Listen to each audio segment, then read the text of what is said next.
ओम शांति। ये बाबा की 21 तारीख की साकार वाणी है। सार है मुरली का।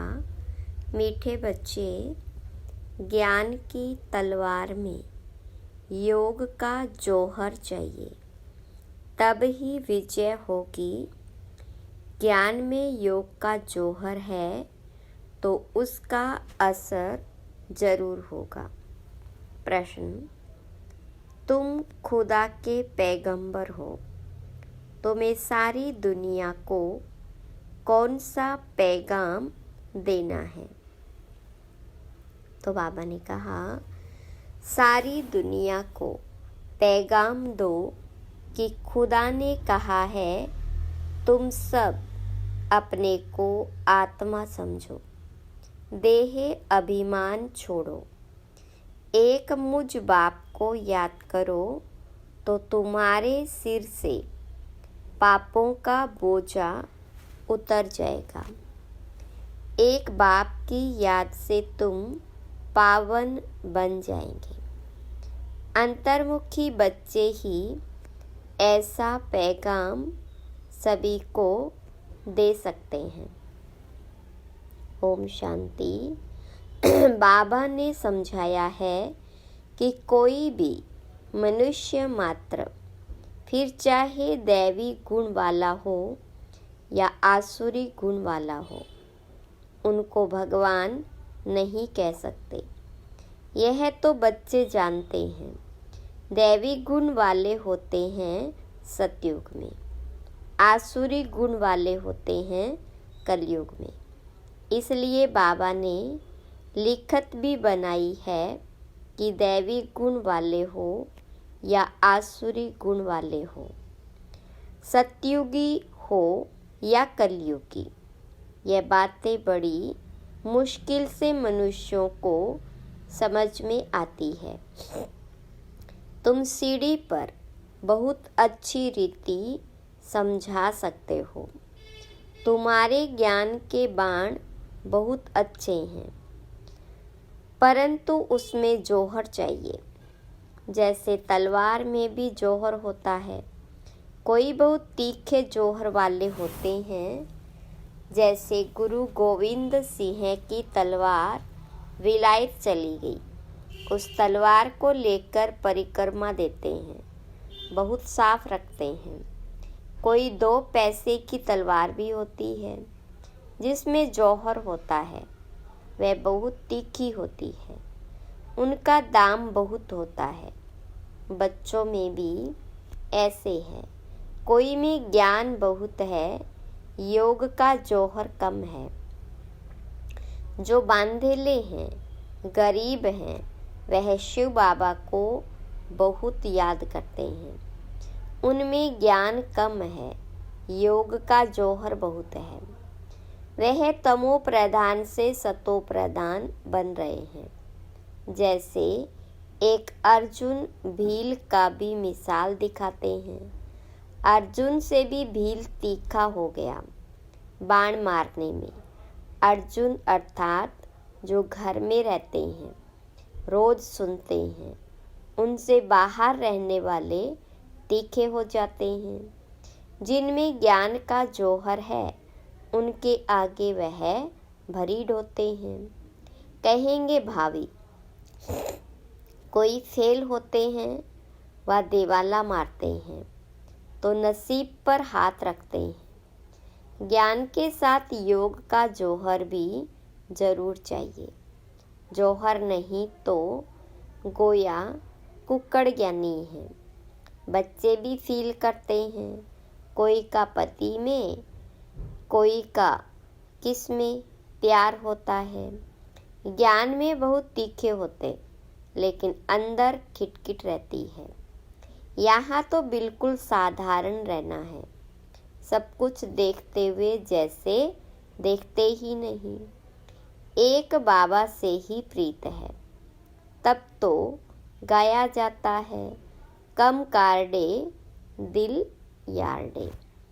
ऑफिस आदि में काम करते भी बुद्धि में याद रहे कि मैं आत्मा हूँ। बाबा ने फरमान किया है कि मुझे याद करते रहो। भक्ति मार्ग में भी कामकाज करते कोई न कोई इष्ट देवता को याद करते रहते हैं। वह तो है पत्थर का बुत, उनमें आत्मा तो है नहीं। लक्ष्मी नारायण भी पूजे जाते हैं, वह भी पत्थर की मूर्ति है ना। बोलो इनकी आत्मा कहाँ है? अब तुम समझते हो, जरूर कोई नाम रूप में है।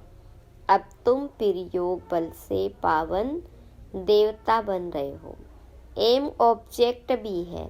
दूसरी बात बाबा समझाते हैं, ज्ञान सागर और ज्ञान गंगाएं इस पुरुषोत्तम संगम युग पर ही होते हैं, बस एक ही समय पर होते हैं। ज्ञान सागर आते ही है कल्प के इस पुरुषोत्तम संगम युग पर।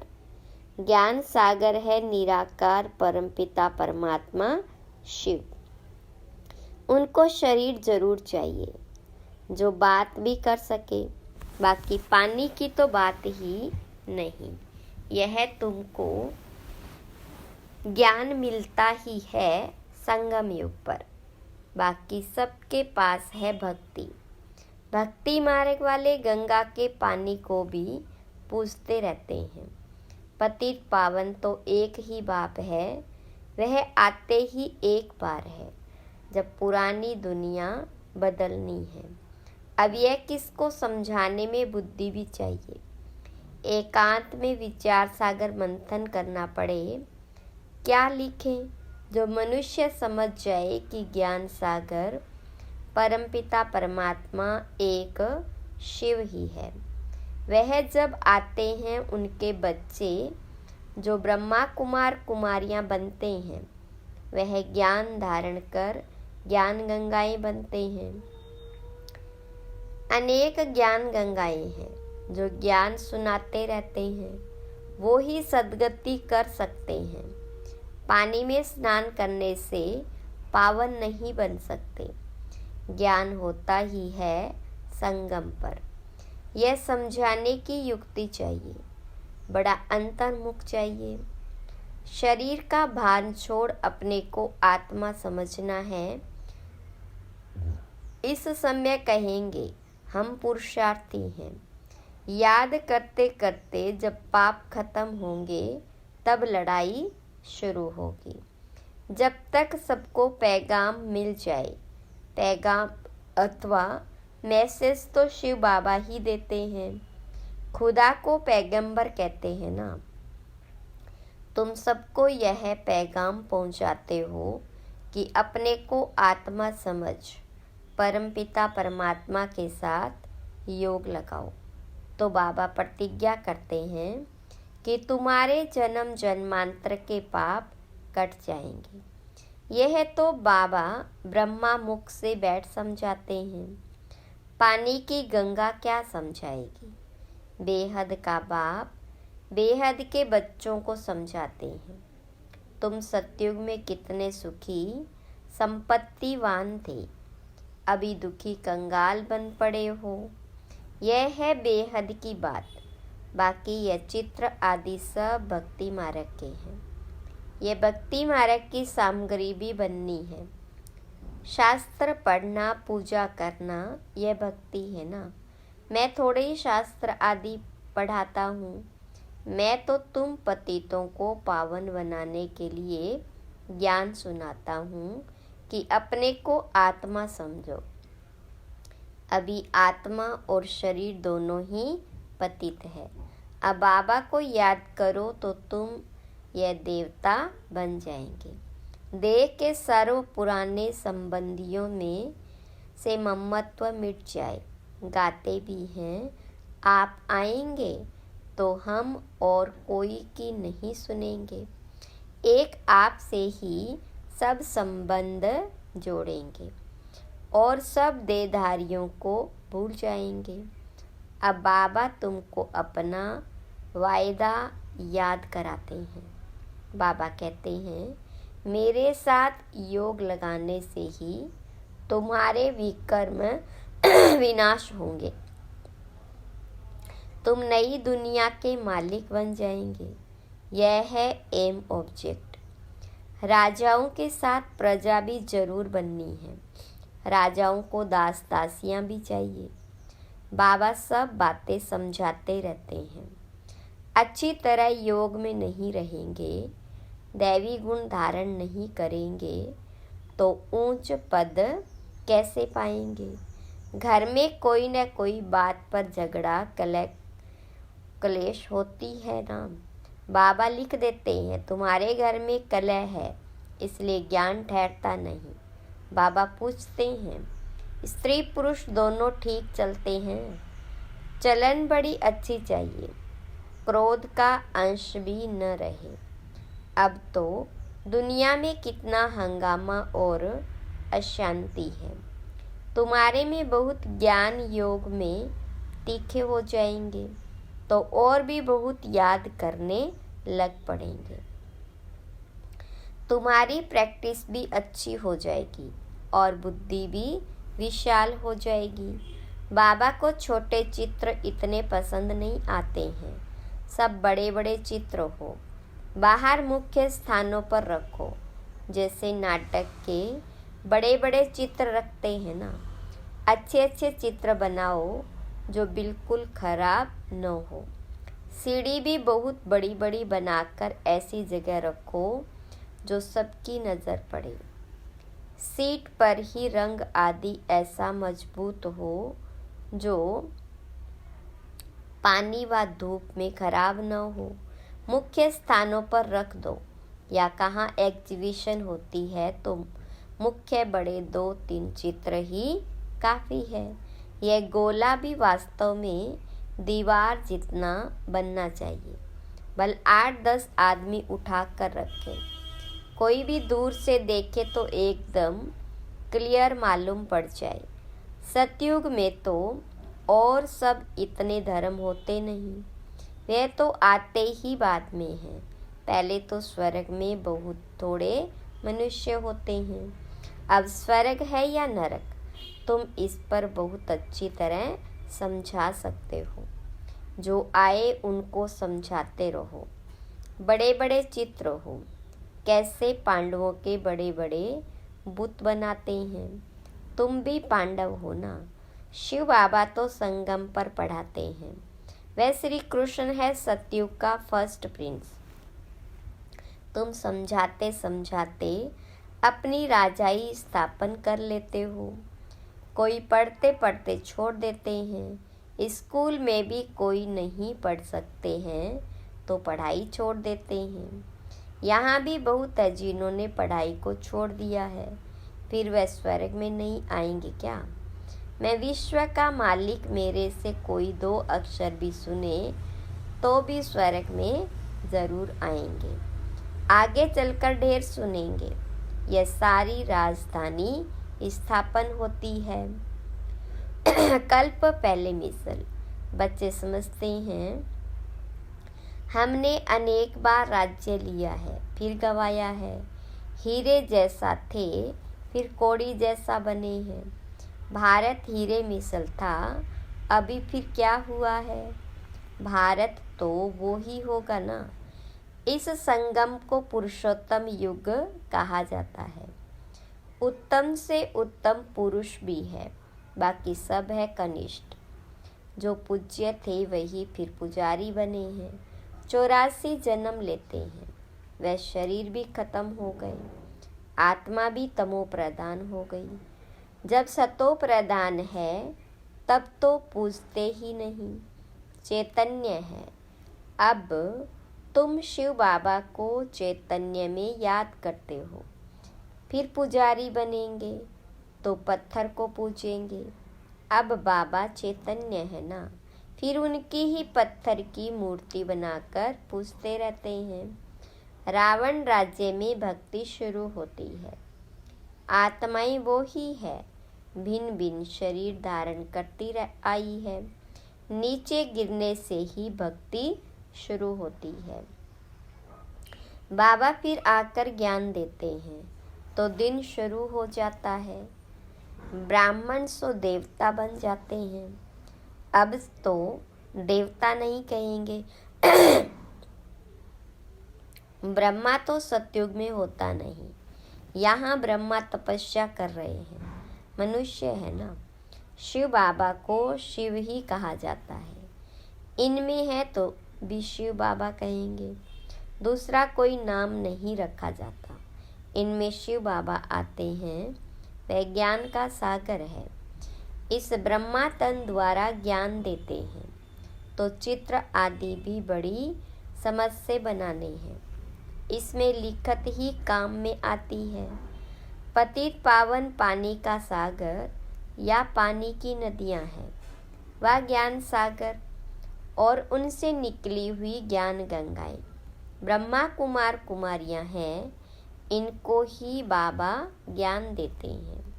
ब्रह्मा द्वारा जो ब्राह्मण बनते हैं वो ही फिर देवता बनते हैं। विराट रूप का चित्र भी बहुत बड़ा दिखाना है। यह है मुख्य चित्र। बाबा समझाते हैं, मीठे बच्चे, तुम्हें अपनी शिविल बुद्धि बनानी है। जब बाबा देखते हैं कि इनकी क्रिमिनल आई है तो समझ जाते हैं यह चल नहीं सकेंगी। तुम्हारी आत्मा अब त्रिकालदर्शी बनती है। यह कोई विरला समझते हैं, बहुत बुद्धू है। बाबा को फारगति दे देते हैं। यह तो बच्चे समझते हैं कि राजधानी स्थापन हो रही है, उसमें सब चाहिए। पिछाड़ी में सब साक्षात्कार होंगे। फर्स्ट क्लास दास दासियाँ भी बनेगी। फर्स्ट क्लास दासी कृष्ण की पालना करेगी। बर्तन साफ करने वाली, खाना खिलाने वाली, सफाई करने वाली सब होंगी। यहाँ से ही निकलेगी। फर्स्ट नंबर वाली जरूर अच्छा पद पाएगी। वह भाषणा आती है। बाबा को बच्चों से भाषणा आती है। यह बहुत अच्छी मुरली चलाते हैं, परंतु योग कम है। कोई स्त्री पुरुष से भी तीखी हो जाती है। एक ज्ञान में है, कहते बाबा दूसरा पहिया ठीक नहीं है। एक दो को सावधान करना है। प्रवृत्ति मार्ग है ना, जोड़ी एक जैसी चाहिए। आप समान बनाना है। पिछाड़ी में तुम दुनिया को ही भूल जाएंगे। समझते हो ना कि हम हंस है, यह बगुला है। किसमें कोई अवगुण, किसमें कोई चटा भेटी तो चलती है। मेहनत बहुत है भी बहुत सहज। सेकंड में जीवन मुक्ति, बिगर कोड़ी खर्च ऊंच से ऊंच पद पा सकते हैं। गरीब जो है वह अच्छी सर्विस करते रहते हैं। यह तो पता है ना कि कौन कौन खाली हाथ आए हैं। बहुत कुछ ले आने वाले आज है नहीं, और गरीब बहुत ऊंच मर्तबा पा रहे हैं। अच्छा, मीठे मीठे सिक्के लदे बच्चों प्रति माता पिता बाप दादा का याद प्यार और गुड मॉर्निंग। रूहानी बाप की रूहानी बच्चों को नमस्ते। रूहानी बच्चों की रूहानी बाप दादा को याद प्यार गुड मॉर्निंग और नमस्ते। धारणा के लिए मुख्य सार। पहली पॉइंट, ज्ञान तलवार में याद का जौहर भरने के लिए कर्म करते अंतर्मुखी बन अभ्यास करना है कि मैं आत्मा हूँ। मुझ आत्मा को बाप का फरमान है कि निरंतर मुझे याद करो। एक बाबा से सच्ची प्रीत रखो। देह और देह के संबंधियों से ममत्व निकाल दो। दूसरी पॉइंट, प्रवृत्ति में रहते एक दो को सावधान कर हंस बन ऊंच पद लेना है। क्रोध का अंश भी निकाल देना है। अपनी सिविल बुद्धि बनानी है। वरदान, साक्षी हो, कर्म इंद्रियों से कर्म कराने वाले, कर्तापन के भान से मुक्त, अशरीरी भव।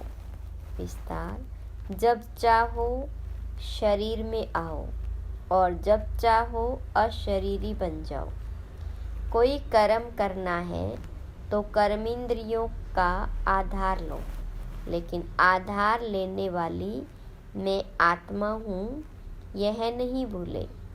करने वाली नहीं हूँ, कराने वाली हूँ। जैसे दूसरों से काम कराते हो तो उस समय अपने को अलग समझते हो, वैसे साक्षी हो कर्मेंद्रियों से कर्म कराओ तो कर्तापन के भान से मुक्त अशरीरी बन जाएंगे।